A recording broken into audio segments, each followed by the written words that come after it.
Presiden pertama yakni Insinyur Soekarno mampu menggetarkan hati rakyat Indonesia setiap kali ia berpidato. Keberanian dan kecerdasan Soekarno yang mampu membawa Indonesia berdiri di atas kaki sendiri tepatnya merdeka dari penjajahan pada 17 Agustus 1945.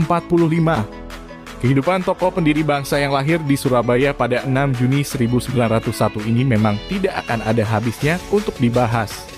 Mulai dari perjuangannya dalam membawa bangsa yang merdeka dan kisah-kisah yang melingkupi nilai kehidupan Indonesia. Di balik kepiawaiannya berpidato hingga saat ini ada beberapa fakta dan sisi lain mengenai Soekarno yang sampai sekarang belum terungkap.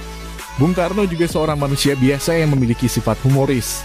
Salah satunya adalah sifat humoris yang membuat rakyat merasa lebih dekat dengannya. Menurut sejarawan J.J. Rizal, yakni Bung Karno merupakan sosok yang gemar bersenda gurau dengan berbagai tamu negara atau tamu politik serta juga dengan rakyatnya. Salah satu contohnya terlihat pada keakraban Bung Karno dengan seorang penyair bernama Sitor Situmorang. Dikisahkan dalam kunjungan Soekarno ke Mesir, tiba-tiba di dalam rombongan penyambutan Bung Karno di Mesir ada seorang penyair bernama Sitor Situmorang. Soekarno berjalan bersama pimpinan Mesir kala itu yakni Gamal Abdul Nasser.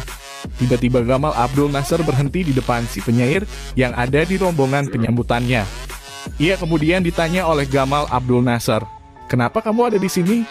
Sebelum dijawab, Soekarno kemudian menjelaskan kepada Nasser, "Sitor Situmorang adalah penyair dari negara saya yang paling terkenal, yang paling berbakat. Syair-syairnya baik buat orang Indonesia, buat kritikus-kritikus dan para sastrawan.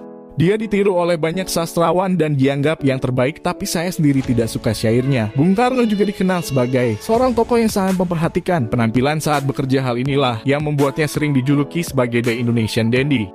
Di balik peci hitam dan berbagai macam jas rapi yang selalu melekat di badannya, terdapat sebuah simbol yang ingin disampaikan. Peci hitam merupakan simbol pergerakan nasional yang membuatnya merasa lebih percaya diri, semangat untuk lepas dari penjajahan. Sedangkan jas rapi dan terlihat perlente merupakan simbol penolakan kebodohan yang Soekarno sampaikan kepada penjajah. Soekarno memang orang yang pandai menciptakan simbol. Peci menurut sejarawan J.J. Rizal yang dipakai Soekarno adalah sebagai simbol pergerakan nasional. Peci bukanlah identifikasi dengan Islam, tapi simbol pergerakan nasional. Peci sendiri awalnya diadopsi dari topi-topi yang biasa dikenakan para buruh-buruh menyedihkan yang bekerja di perkebunan Delhi. Di awal abad ke-20 menurut Rizal, peci diadopsi seperti jas diadopsi. Soekarno memakai jas Eropa, memakai sepatu, memakai dasi, tapi kepalanya adalah kepala wong cilik. Sisi lain kehidupan Bung Karno juga diceritakan seorang penulis dan ketua Dewan Pembina Yayasan Aku dan Soekarno Saudara Salah. Satunya terlihat saat masa pengasingan Bung Karno di Ende, Flores, Nusa Tenggara Timur pada tahun 1934 sampai dengan 1939. Dalam biografi Soekarno diketahui bahwa ia pernah dibuang ke Ende, Flores.